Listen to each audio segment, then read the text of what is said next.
Hi students, நம்ம last classல ஒரு new chapter start பண்ணோம். என்ன chapterன்னு பார்த்தீங்கன்னா unit number 4 geographyல 4th unit migration and urbanization சொல்லிட்டு அந்த chapter நியூவா start பண்ணோம். ஸோ ஸ்டார்ட் பண்ணி மைக்ரேஷன் அப்படின்னா என்னன்னு சொல்லி பார்த்தோம். ஸோ யூஎன்ஓ வந்துட்டு எப்படி அதை டிஃபைன் பண்ணாங்க அப்படின்னு பார்த்தோம்.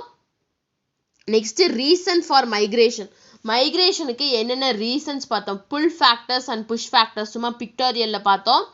இன்னைக்கு கிளாஸில் என்ன பார்க்க போறோம்னா factors of migration. So page number 113 இருக்கு. There are number of factors which are responsible for the migration of human population. So human பாப்புலேஷனோட மைக்ரேஷனுக்கு நிறைய ஃபேக்டர்ஸ் வந்துட்டு காரணமாக இருக்கு. These factors can be grouped under heads of favorable and unfavorable factors. So இந்த ஃபேக்டர்ஸை எப்படி group பண்ணியிருக்காங்கன்னு பார்த்தீங்கன்னா ஃபேவரபிள் ஃபேக்டர்ஸாகவும் அன்ஃபேவரபிள் ஃபேக்டர்ஸாகவும் வந்துட்டு பிரிச்சிருக்காங்க. The favorable factors which attract people towards a location are called pull factors. So favourable factors அப்படின்னா பீப்புளை attract பண்ணும், அதாவது அந்த லொக்கேஷனுக்கு வர சொல்லி பீப்புளை வந்துட்டு அட்ராக்ட் பண்ணும். அதைத்தான் ஃபேவரபிள் ஃபேக்டர்ஸ், அதாவது வந்துட்டு புல் ஃபேக்டர்ஸ், அதாவது இழுக்கக்கூடிய ஃபேக்டர்ஸ் அப்படின்னு சொல்கிறோம். நெக்ஸ்ட் புஷ் ஃபேக்டர்ஸ்னு பார்த்தீங்கன்னா the unfavourable factors which make the people to move out from a location are called push factors. So unfavorable factors அப்படிங்கிறது வந்துட்டு பீப்புளை வந்துட்டு அவங்க இருக்கக்கூடிய லொக்கேஷன்லேருந்து நீ போயிடு அப்படின்னு சொல்லிட்டு புஷ் பண்ணும். அதைத்தான் என்ன சொல்கிறோன்னா புஷ் ஃபேக்டர்ஸ் அப்படின்னு சொல்கிறோம். ஸோ ஃபேக்டர்ஸ்லேயே ரெண்டு இருக்குது, favourable factors and unfavourable factors அப்படிங்கிறது. ஸோ ஃபேவரபிள் ஃபேக்டர்ஸ்னால் ஒரு பர்டிகுலர் லொக்கேஷனில் வந்துட்டு பீப்புளை வந்துட்டு அட்ராக்ட் பண்ணும், அதைத்தான் வந்துட்டு ஃபேவரபிள் ஃபேக்டர்ஸ் புல் ஃபேக்டர்ஸ்ன்னு சொல்லுவோம். அன்ஃபேவரபிள் ஃபேக்டர்ஸ் அப்படின்னு பார்க்கும்போது பீப்புளை வந்துட்டு அந்த பர்டிகுலர் லொக்கேஷனில் இருக்காத அப்படின்னு சொல்லிட்டு புஷ் பண்ணும், அதைத்தான் என்ன சொல்கிறோன்னா அன்ஃபேவரபிள் ஃபேக்டர்ஸ், அதாவது புஷ் ஃபேக்டர்ஸ் அப்படின்னு சொல்கிறோம். The various causes which are responsible for human migration is categorized under 5 groups as follows. So human மைக்ரேஷனுக்கு ரெஸ்பான்சிபிளாக இருக்கக்கூடிய என்னென்ன காசஸ், ஸோ ஹியூமன் மைக்ரேஷனுக்கு என்னென்ன காசஸை வந்துட்டு ரெஸ்பான்சிபிளாக இருக்குது அதை வந்துட்டு 5 குரூப்ஸாக வந்துட்டு கிளாஸிஃபை பண்ணுறாங்க. என்னென்னு பார்த்தீங்கன்னா ecological or natural causes of migration first one. Second one is economic causes for migration. Next பார்த்தீங்கன்னா socio cultural causes of migration, demographic causes of migration and political causes of migration சொல்லிட்டு மைக்ரேஷனுக்கு உண்டான காசஸை வந்துட்டு 5 குரூப்ஸாக வந்துட்டு பிரிக்கிறோம். ஸோ ஃபர்ஸ்ட் ஒன் பாருங்க ecological or natural causes of migration. The causes operate under this category are natural ones. So இந்த கேட்டகரிக்கு கீழே வரக்கூடிய எல்லா காசஸுமே நேச்சராக நடக்கக்கூடிய ஒரு காசஸ் தான். They include volcanic eruption, earthquake, flood, drought, etc. These events force the people to leave their native places and settle in a new areas. So இந்த ecological and natural காசஸில் என்னென்ன வரும்னு பார்த்தீங்கன்னா வால்கானிக் எரப்ஷன், ஸோ எரிமலை வெடிக்கிறது, next earthquake நிலநடுக்கம், ஃப்ளட்னா வெள்ளம், ட்ரவுட்னா வந்துட்டு வறட்சியாக இருக்கக்கூடிய ஏரியா. ஸோ இது எல்லாமே எக்கலாஜிக்கல் ஆர் நேச்சுரல் காசஸ் தான் வரும். ஸோ இந்த ஈவெண்ட்ஸ் என்ன பண்ணா பீப்புளை வந்துட்டு அவங்களோட நேட்டிவ் பிளேஸில் இருந்து லீவ் பண்ண வெளியே போக சொல்லிட்டு ஒரு நியூ பிளேஸில் வந்துட்டு நியூ ஏரியாவில் வந்துட்டு அவங்கள செட்டில் ஆக சொல்லும். The conditions like the availability of water resources, areas free from hazards, pollution etcetera attract the migrants. So எந்தெந்த கண்டிஷன்ஸ் இருக்குன்னு பார்த்தீங்கன்னா வாட்டர் ரிசோர்ஸோட அவைலபிலிட்டி இருக்கணும், அதே மாதிரி ஏரியாஸில் எந்த விதமான ஹசார்ட்ஸ் இருக்கக்கூடாது, பொல்யூஷனும் இருக்கக்கூடாது. ஸோ இந்த ஏரியாஸை வந்துட்டு இந்த இப்படி இருக்கக்கூடிய ஏரியாஸ் வந்துட்டு மைக்ரண்ட்ஸை வந்துட்டு அட்ராக்ட் பண்ணும் அப்படின்னு சொல்கிறாங்க. So ecological or natural causes of migration பார்க்கும்போது the causes operate under this category are natural one. So நேச்சராக நடக்கக்கூடியது. இதில் என்னென்ன இன்க்ளூட் ஆகும்னு பார்த்தீங்கன்னா volcanic eruption, earthquake, flood, drought இது எல்லாமே இதில் இன்க்ளூட் ஆகும். ஸோ இந்த ஈவெண்ட்ஸ் இப்படி இந்த ப்ராசஸ் இதெல்லாம் நடந்துச்சு அப்படின்னா அங்கே இருக்கக்கூடிய பீப்புளை வந்து இது என்ன ஃபோர்ஸ் பண்ணுன்னா உங்களோட நேட்டிவ் பிளேஸை விட்டு போயிட்டு ஒரு நியூ ஏரியாவில் செட்டில் ஆகிடுங்க அப்படின்னு சொல்லிட்டு ஃபோர்ஸ் பண்ணும். ஸோ அவங்க போகக்கூடிய ஏரியா வாட்டர் ரிசோர்ஸஸ் நல்லா இருக்கணும், ஏரியா வந்துட்டு ஹசார்ட்ஸ்லேருந்து ஃப்ரீயாக இருக்கணும், பொல்யூஷன்லேருந்து ஃப்ரீயாக இருந்துச்சு அப்படின்னா அந்த பிளேசஸ் வந்துட்டு மைக்ரெண்ட்டை வந்துட்டு அட்ராக்ட் பண்ணும் அப்படிங்கிறாங்க. ஸோ இதான் வந்துட்டு ஃபர்ஸ்ட் கேட்டகரி. செகண்ட் பார்த்தீங்கன்னா economic causes of migration. Economy அப்படின்னா மணி, பணம் இல்லாதனால எக்கானமி ஸ்டேட்டஸை பேஸ் பண்ணி அவங்க ஏன் மைக்ரேஷன் நடக்குதுன்னு பாருங்க. Economy is the one of the most important causes of human migration from one area to another. So human மைக்ரேஷனுக்கு 5 காசஸ் இருந்தாலும் ரொம்ப ரொம்ப முக்கியமான காஸ் எதுன்னு பார்த்தீங்கன்னா இந்த எக்கானமி தான். Various economic causes determine the level and direction of migration.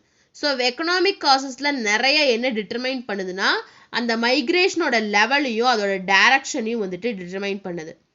The availability of fertile agricultural land, employment opportunities, development of technology, etc. are some of the economic causes that attract the migration. So வந்துட்டு fertile அக்ரிகல்ச்சர்னா agriculture பண்ணக்கூடிய land நல்லா ஃபர்டைலாக இருக்கணும். So அப்படி அந்த land ஃபர்டைலாக இருந்தால் தான் நம்மளால் earn பண்ண முடியும். ஸோ அதுவாக இருக்கலாம். நெக்ஸ்ட்டு வந்துட்டு எம்ப்ளாய்மெண்ட் ஆப்பர்ச்சுனிட்டிஸ் இல்லாமல் இருக்கலாம், இல்லாட்டி டெக்னாலஜி டெவலப் ஆகிருக்கும். ஸோ இந்தந்த ஃபேக்டர்ஸ் நல்ல ஃபெர்டைல் அக்ரிகல்ச்சர் லேண்ட் இருக்கும், எம்ப்ளாய்மெண்ட் ஆப்பர்ச்சுனிட்டிஸ் நிறையா இருக்கும், அதே மாதிரி டெக்னாலஜி வந்துட்டு நல்லா இருக்கும். ஸோ இந்தந்த ஃபேக்டர்ஸ்லாம் மைக்ரேஷன்ஸை வந்துட்டு அட்ராக்ட் பண்ணும் அப்படிங்கிறாங்க. The mass poverty and unemployment force the people to move out from their native places to the places where the better employment opportunities are available. So poverty, பஞ்சம் பட்னி ரொம்ப அதிகமாக இருக்குது, அவங்களோட நேட்டிவ் பிளேஸில் வந்துட்டு அவங்களுக்கு எம்ப்ளாய்மெண்ட் ஆப்பர்ச்சுனிட்டிஸ் இல்லை அப்படின்னா அந்த நேட்டிவ் பிளேஸ்லேருந்து அவங்க மைக்ரேட் ஆக ஸ்டார்ட் ஆகும். எந்த பிளேஸில் நல்ல ஒரு எம்ப்ளாய்மெண்ட் ஆப்பர்ச்சுனிட்டி இருக்கோ அந்த பிளேஸ்க்கு வந்துட்டு அவங்க வந்துட்டு மைக்ரேட் ஆக ஸ்டார்ட் பண்ணுவாங்க அப்படிங்கிறாங்க. ஸோ செகண்ட் காஸ் என்னன்னு பார்த்தீங்கன்னா எக்கனாமிக் காஸ் ஆஃப் மைக்ரேஷன் பார்க்கும்போது எக்கானமி அப்படின்னு பார்க்கும்போது ரொம்ப ரொம்ப இம்பார்ட்டண்ட்டான காஸ், மைக்ரேஷனுக்கு ரொம்ப இம்பார்ட்டன்ட் காஸ் என்னன்னு பார்த்தீங்கன்னா இந்த எக்கனாமிக் காஸ் தான். ஸோ ஒரு எக்கானமிக் காஸ் தான் வந்துட்டு மைக்ரேஷனோட டைரக்ஷனையும் லெவலையும் வந்துட்டு டிட்டர்மைன் பண்ணும் அப்படிங்கிறாங்க. ஸோ இதான் வந்துட்டு economic cause of migration. Next பாருங்க socio cultural causes of migration. Socio cultural causes also play some roles in the process of migration. So socio-cultural causes பார்த்தீங்கன்னா அவங்களோட கல்ச்சர், ஸோ அவங்களோட கல்ச்சரும் கூட இந்த மைக்ரேஷனுக்கு வந்துட்டு ஒரு காஸாக தான் இருக்குது.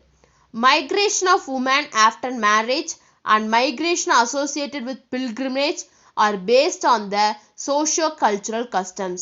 ஸோ வந்துட்டு மைக்ரேஷன் ஆஃப் உமன், அதாவது வந்துட்டு ஆஃப்டர் மேரேஜ் உமன் வந்துட்டு அவங்களோட பேரண்ட்ஸை விட்டு இன்னொரு இடத்துக்கு இன்னொரு பிளேஸில் இருக்கக்கூடிய அவங்க ஹஸ்பண்ட் வீட்டுக்கு வந்துட்டு மைக்ரேட் ஆகி தான் போகணும். இது வந்துட்டு அது எல்லா ஒரு ரிலீஜனில் இருக்கக்கூடிய ஒரு கல்ச்சர், இதுவும் ஒரு காரணம் தான்.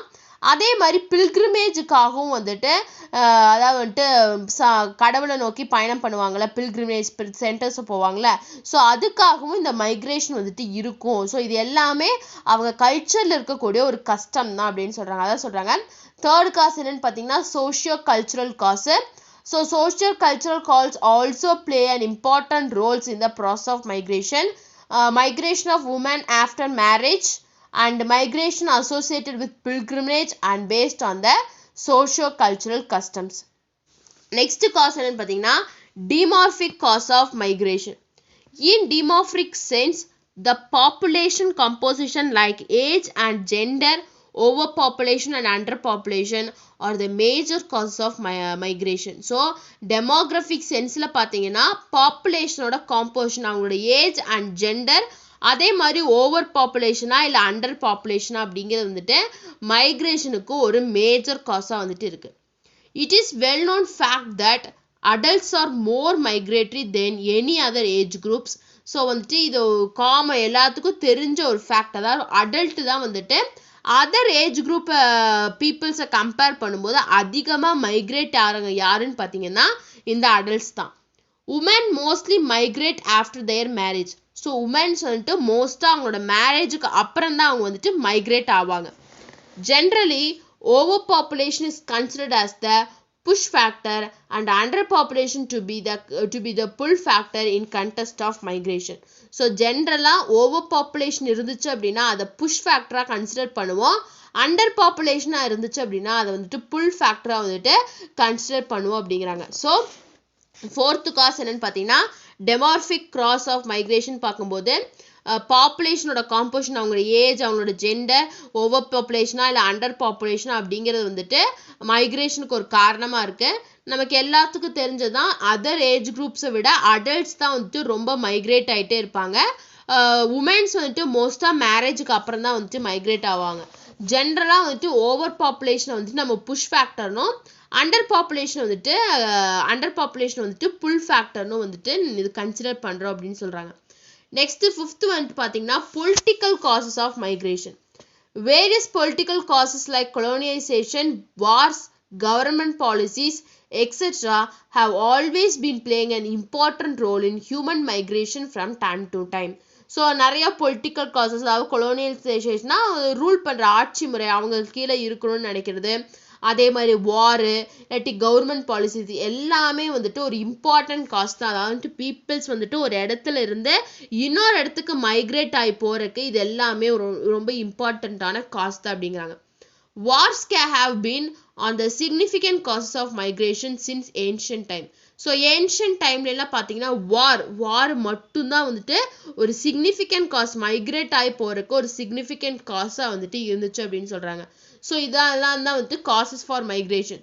ஸோ காசஸ் ஃபார் மைக்ரேஷன் அப்படின்னு பார்க்கும்போது 5 காசஸ் இருக்குது. Natural, ecological or natural cause இருக்குது first cause. Next economic causes, third one is socio-cultural cause, fourth one is demographic causes, and fifth one is political cause. Next இங்கே பாருங்க pull factors and push factors. So natural காசஸ்னு பார்த்தீங்கன்னா pull factors, நீ வராத அப்படின்னு சொல்லிட்டு வா அப்படின்னு சொல்லி இழுக்கக்கூடிய factors. Least hazard prone zone, so எந்தெந்த ஏரியாஸில் வந்துட்டு ரொம்ப ஹசார்ட் கம்மியாக இருக்கோ அந்த ஏரியாஸ்க்கு பீப்புள்ஸ் வந்துட்டு அட்ராக்ட் ஆவாங்க. அதே மாதிரி ஃபேவரபிள் கிளைமேட் இருக்கக்கூடிய area. Next natural resources and minerals அதிகமாக இருக்கக்கூடிய area, for example water. So water எந்த இடத்துல இருக்கோ அந்த இடத்துல பீப்புள் வந்துட்டு அதிகமாக மைக்ரேட் ஆவாங்க.